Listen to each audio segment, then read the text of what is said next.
બીજા ટંકાર શું કરશે? ગર્જ ના સિંહ ગર્જે, એક પશુની ત્રાળ શું કરશે? પડે જળ ધોધ પાણીના, ત્યાં ઝરણાના માર શું કરશે? અમારા દળ સામે દુશ્મનોની તલવાર શું કરશે? તો પછી જીતનો માર્ગ કયો? દગો અને પ્રપંચ શીખો, શીખો દુનિયાના અધૂરા ખેલાડી. સ્વાર્થને સાધવા જતા મિત્રતા રાખતા શીખો. બીજાના ગળા કાપી નિશાસા નાખતા શીખો. બતાવી હાથમાં અમૃત હરા હળવી સાપતા શીખો. વહાવી પ્યારના પાણી કલેજા કાપતા શીખો. તે બરોબર છે. બડો પોતે બડે બીજાને ચાલુક્ય રાખ. તમામ દુશ્મનોને સ્થાપ આપવા માટે પ્રથમ સુલેહનો વાવટો ફરકા હવે સુરેનો વાવટો ફરકાવો અને પછી દગાના દાવ ખેલવા તૈયાર થા. આ જગતને ઠગવા દગાની દવા અક્ષીર છે. ખેલો દગાના દાવ, વચ્ચે આપણું તકદીર છે. મહારાષ્ટ્ર પતિ ફુલકેસી અને બંગાળ પતિ સસાંતે. હસા ખુશાલી હો, આસમ દિવાલી હો. ખુશાલી હો, દિવાળી હો. મહારાજા રાજવર્ધન આપની ભગીનીને કેદ કર્યા. એ માલવરાજ દેવગુપ્ત છે.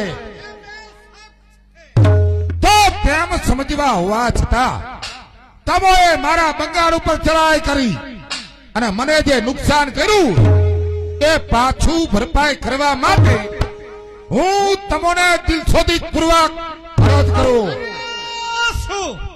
સુલેના વાવટા પાછળ આ દગાની શું રમત રમાઈ રહી? એ સમજવાને તમારે ઘણીવાર તમે ઝરણા નથી જોયા. તમે ઝરણા નથી જોયા. અમે સાગરો વટાવ્યા. તમોએ પહાડો નિહાળ્યા, પણ એ જ પહાડો ને અમોએ ધ્રુજાવ્યા. અમે ગજાવ્યા મેદાન. તમારે ગરજવાને વાર છે. અમારા હૈયા સમજવા તમારે ઘણી વાર. એનો જવાબ ઓલા કપાતર સૈનિકો તમારા એની ચીસોથી અહીં મળે. પણ અહીં તમે લાચાર, ત્યાં કતલ પારાવાર છે. ખોલું કહો યુદ્ધમાં કોને હવે બબા. અને પવન તો અમારા છે. શ્રીમાન સામે જુઓ, ખુલાસો ત્યાં છે.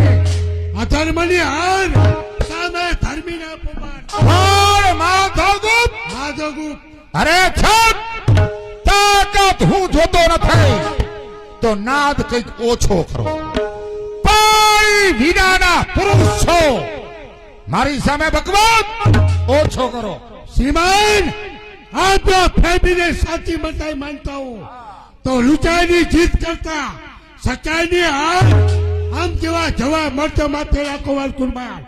દગો ત્યાં શૈતાન અને સત્ય ત્યાં ભગવાન. સત્યના ઝંડા ઉપર લાખ આમ છે તો અત્યારે તમારી નજર સમા ખૂન થા.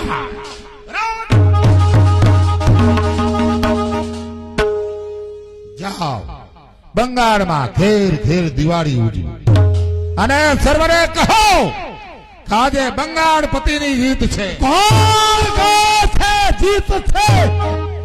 જીત કહેનાર એને હજુ કોઈ વીરાંગનાના પેટ અવતાર લેવો પડશે.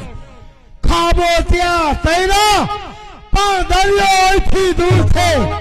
ટેકરીઓ પર ચડ્યા પણ હિમાલય દૂર છે. ગરજવા મેદાનના ડંકા દૂર છે. જીત્યો છે બંગાળ પણ લંકા અહીંથી દૂર છે. કોણ? સમ્રાટ હર્ષ. સમ્રાટ મારા ભાઈને દગાથી મારનાર અને પાપી માલવરાજના પક્ષકાર. ખબરદાર દાદા નગારા એ નાદમાં પાણી નથી. પાણી વસે છે મર્દરાયમાં. આ પકવાદમાં પાણી નથી. આવી તમારી મરદાઈ જોઈ, આવી તમારી મરદાઈ જોઈ અને ચૂડીઓ પહેરનાર સ્ત્રીઓ એ તમારા ઉપર મહેનત વરસાવે છે. નીતિ વિના, અરે નીતિ વિના મરદાએ કેરા કાર્યમાં સિદ્ધિ નથી. ખંજર નો સોંપે હાથમાં જે ધારમાં પાણી નથી. કિંમત હીરાની નથી, ચમકારમાં પાણી નથી. તલવારથી શું થાય જે ધારમાં પાણી નથી. માધવગુપ્ત મહારાજ, મારો તમને હુકમ છે કે બેન રાજેશ્રીને મુક્ત કરી તમારા ભાઈનું મસ્તક કનોજના દરબારમાં હાજર કરો. જેવી આજ્ઞા શ્રી હર્ષમાનું પ્રભુ. અને દુશ્મન હવેથી ભાઈ છે. જો મસ્તક હાજર ન કરું તો શ્રી રામની દુહાઈ. જોઈ લ્યો બંગાળપતિ, આંખો ખોલીને જોઈ લ્યો કે નીતિ વિનાની જિંદગી, અરે નીતિ વિનાની જિંદગી જિંદગાની 4 દિન. આ સલ્તનત, સત્તા અને દોલત દીવાની 4 દિન. આજે હસાવી અને કાલે ચાલી જવાની આ યુવાની 4 દિન. સમ્રાટ હર્ષ, આપના વિવેકી શબ્દો સાંભળી અને હું એવું ઈચ્છું છું કે આજના યુદ્ધમાં આપણા બંનેની સુલેહ થાય. કયો આંધળો હોય કે જે ના કાપનાર એના જ હાથે ચાંદલો કરવા તૈયાર થાય.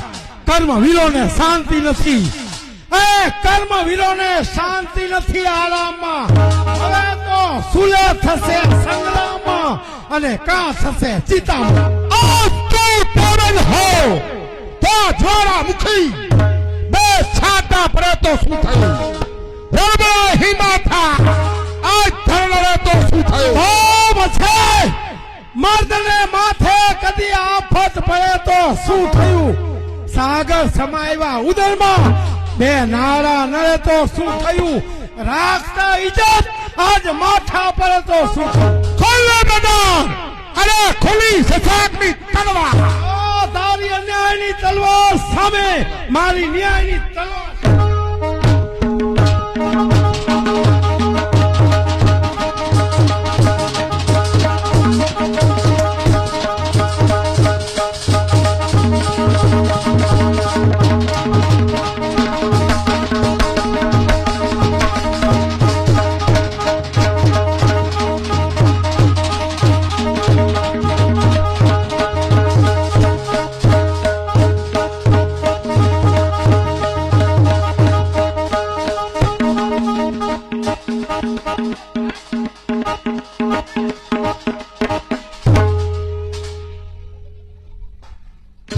લઈ ચાલો કનોજના દરબારમાં આગળ થાવ.